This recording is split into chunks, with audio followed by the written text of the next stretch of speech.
So apparently Manon got lip filler just going off of what we can visually see from her appearance, and this has been apparent for days now. And I want to show y'all this comment of someone hoping her lips have doubled in size due to an allergic reaction to something, implying that they'd prefer that than had she gotten Botox injections. I don't think enough people really understand the gravity of some of the things. They say because literally hoping that someone's body goes into a state of rejection to the point of possibly making them ill, as opposed to getting lip filler, is so insane. This isn't no damn allergic reaction. Manon wanted fuller lips, so she went and bought some, just like how Sophia and Lara wanted different noses, so they bought theirs. They're legally consenting adults, and plastic surgery is so common. I really don't understand why fans are in such denial about it too, where they're hoping their faves are experiencing allergic reactions instead. Oh wait, yeah, I do. A big issue I have with icons is their truly undeserved superiority complex. Cat's Eye's fandom is made up of K-pop fans, and K-pop fans have this weird thing where all they do is hate on K-pop. And I'm seeing a lot of the bias against K-pop and K-pop idols reflected in icons and projected onto Cat's Eye. Post after post, comment after comment, I keep seeing Cat's Eye's fandom unnecessarily comparing them to K-pop idols in literally every way that they can. Sometimes they're provoked, I'm sure, because K-pop fans are antagonizing, but anytime I've witnessed this, they're not. And Manon fans are the worst from what I've seen. And this makes absolutely no sense to me because Cat's Eye systemically aren't doing anything different than K-pop groups. And, literally, aren't doing anything different than other global groups. It was really interesting to watch around their first year. Icons repeatedly claimed that Cat's Eye is the most talented group at Hybe. Yes, Cat's Eye is talented, but they're not more talented than the average group at their label. Despite the false narrative that Hybe idols have no talent, they do have with dancers just as good if not better than Daniela, and singers just as good if not better than Lara. I seen this clip from a live Manon did after meeting up with Les Seraphim and Eyelit. Very sweet girls. So pretty.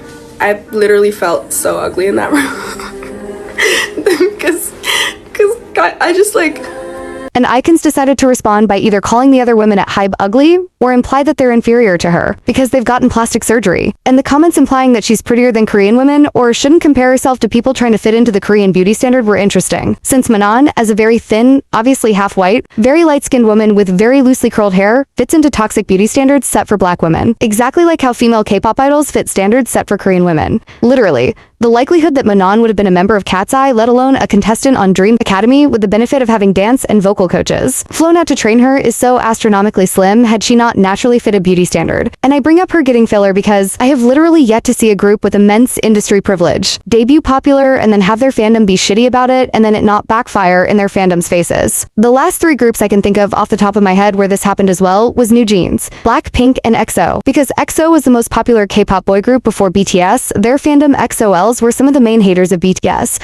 Just for BTS to surpass them in every achievable way possible. They can't escape the millions of people on the edge of their seats waiting for when BTS dominate once again. While XOLs are to this day desperate, waiting for a measly comeback, they're not gonna get. Bunnies talked mad shit, always comparing other people to New Jeans, enough to the point of very likely mentally scarring Eyelit and Les Seraphim, who are completely innocent. And enough to where New Jeans used that comparison to try and get out of their multi-million-dollar contracts just to end up losing miserably. Failing embarrassingly. For years, Blink's tormented and bullied. Literally everyone underneath the sun, including legitimate Western artists, leagues ahead of them. Just for BlackPink to tarnish their own legacy to a mortifying degree. Hell, the main thing Blink's had to ride on was BlackPink's ability to perform or have good stage presence, and BlackPink is running that into the mud. Icons out here calling other women, especially other women at Hybe ugly, in comparison to Cat's Eye, or are mocking other women for getting plastic surgery, just for half of Cat's Eye to get the exact same work done. Hybe is doing auditions for another global group, and the post I seen about it, the comments were full of people basically saying that Hybe shouldn't do this for Cat's Eye's benefit. Which is so dumb. Hybe is a conglomerate who wants to make as much money as possible. If they're not even debuting one K-pop group at a time, then they're sure as hell not going to debut global groups one at a time. And groups are not inherently in competition with each other. Fans just make existing a competition. Numerically speaking, Enhypen and TXT have been thriving at the same time. New Jeans and Les Seraphim were thriving at the same time. Cat's Eye, just like everyone else, can surely thrive, while Hybe debuts other global girl groups at the same time, and I have the strongest feeling that all the backhanded shit icons say about other people is going to backfire on them somehow. I keep seeing posts and comments saying that Kiss of Life are experiencing a double standard because had they been a boy group, people would have gotten over their racism. And while I do think there's a double standard at play here, I don't think it's because they're women. First of all, they do not benefit from having company stands. Second of all, Kiss of Life is only a 2-year-old group. when time and time again, it's been proven that no group or soloist has a solid fan base unless they've been highly charting for at least 3 to 4 years with consistency. No matter who you are, you can absolutely flop otherwise. They were literally just off the cusp of genuine virality in South Korea and experiencing their most popular era to date. They had fans, but did not have a committed fan base yet. And third of all, Kiss of Life's fans were always mostly foreign. They had no room to make the mistakes they made. Had they been a boy group, who did not benefit from company stands and were a relatively new group without a solid fan base yet, just like Kiss of Life, the backlash would have been similar, if not the exact same. The double standard they're experiencing is due to industry privilege. Tarzan from All Day Project and BlackPink are perfect examples of what I'm talking about.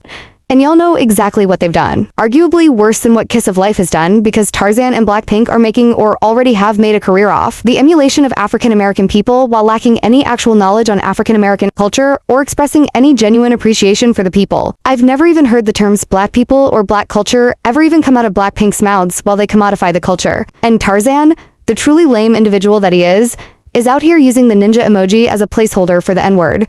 YG stans and their mostly Asian demographic who don't give a shit about black people will keep those groups afloat no matter what. Enhypen's rendition of rap and hip-hop music is absolutely horrid. Love their music in general. They have one of the best K-pop discographies I've ever heard. Truly. But I hate their recent track Outside. Not everyone needs to rap. Hip-hop is that group's weakest skill, and I won't be gaslit into thinking it's worthwhile, because it is not. When Nicki is the only one out of 7 members to even kinda pull off hip-hop aesthetics, they don't need to be doing that. Yes, Jake, Heesung, Jungwon, and Jake can do a hip-hop style of dance exceptionally well. But conceptually, as someone who's grown up off hip-hop, Enhypen come off as trying way too hard to look hard. When they're not, it especially doesn't suit Sunnu. And Jae Jungwon and Sunnu simply do not have the cadence for it. The lyrics are even bad. Now, R&B I could understand. Every member would suit that so much better. And I'd actually appreciate to hear that from Heesung and Jae, but Enhypen cosplaying bad boys, I just can't take it seriously.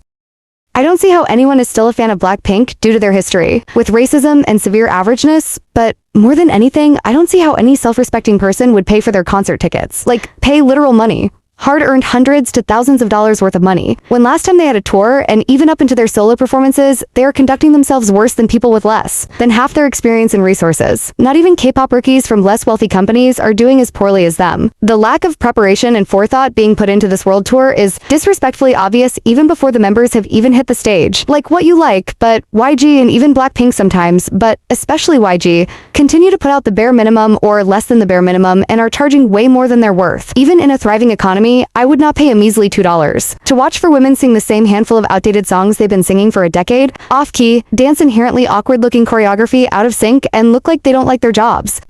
I recently saw a video of a K-pop fan saying that it's obvious when male idols have red flags when you're not a fan of that male idol. While I do agree with that sentiment generally speaking, I also think making posts about these topics can be harmfully vague, because people will use that as an opportunity to spread baseless narratives about idols they do not like, or spread destructive token stan or solo stan narratives. The comment section of that video had people literally grasping at straws as to why they don't like random idols and then using the video as an excuse to do so. The comment section was full of people talking about isolated incidents they don't have context for. I saw people commenting some of the most friendly idols I've ever seen as red flags. And as someone who likes both girl groups and boy groups, I think it's counterproductive and even infantilizing for female idols to constantly be excluded from conversations like this. It is from my observation that boy groups and girl groups are equally as toxic. And if we're going to talk about red flags, we need to specify in what context are these idols red flags. Are they a red flag because they're simply a shitty person? Or are they a red flag because they're insecure to the point of being superficial, which most idols are, due to the nature of their job? Or are they a red flag because you, as a K-pop fan, aren't delusional enough to think they'd be good? Romantic partners because you recognize them as a human with flaws. Because there are idols who I think are genuinely shitty, and I want them to leave like Heechul and G-Dragon.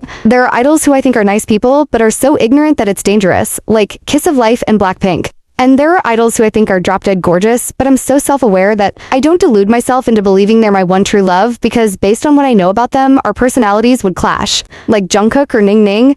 And there are idols I like because they seem nice, but I don't think I would be friends with even if I had the chance, like Yoonjin and Chaewon. When having these conversations, I think the mindset is always focused on idols who make backhanded statements about their members, but the focus is never on idols who make backhanded statements about themselves. When, yeah, in real life, someone being outwardly insecure is just as much of a red flag as someone being outwardly judgmental to other people. There is literally not a single idol who has not said or done something questionable because they're humans trying to navigate a deathly superficial career, so it is perfectly justified for a fan, a person with proper context. to defend an idol they support from rumors and false narratives. As a way to delegitimize the opinion of fans when they claim their faves are kind or nice, others respond with, "You don't know these people." But when people claim an idol is a terrible person with no justification as to why they're claiming this, or when people bring up a mistake an idol has made in the past and has proven to have grown from that mistake, the response is never, "You don't know these people." Some idols are just nice, and some have actually grown from their past. If I have the stance that an idol is good or bad, I can verbally break down why, and it's not for dumb reasons. Like, it's just their vibes, and I don't speak on situations I didn't personally look into myself because K-pop fans love to make shit up or fabricate stories. I understand combating the obsessive nature of being a K-pop fan with harsh truths. I get that, and I support that, but I don't understand the seemingly excessive need some K-pop fans feel to make every K-pop idol out to be a hateful person. And if you don't jump on the bandwagon of making harmful generalized statements that make it seem like all idols are secretly terrible people, then you're just a dumbass with an Asian fetish. Acting as if idols are all bad and no good is equally dehumanizing as acting like idols are all good with no bad. Y'all, why every time I click this button it do something to me and it light my pussy up? What's that about?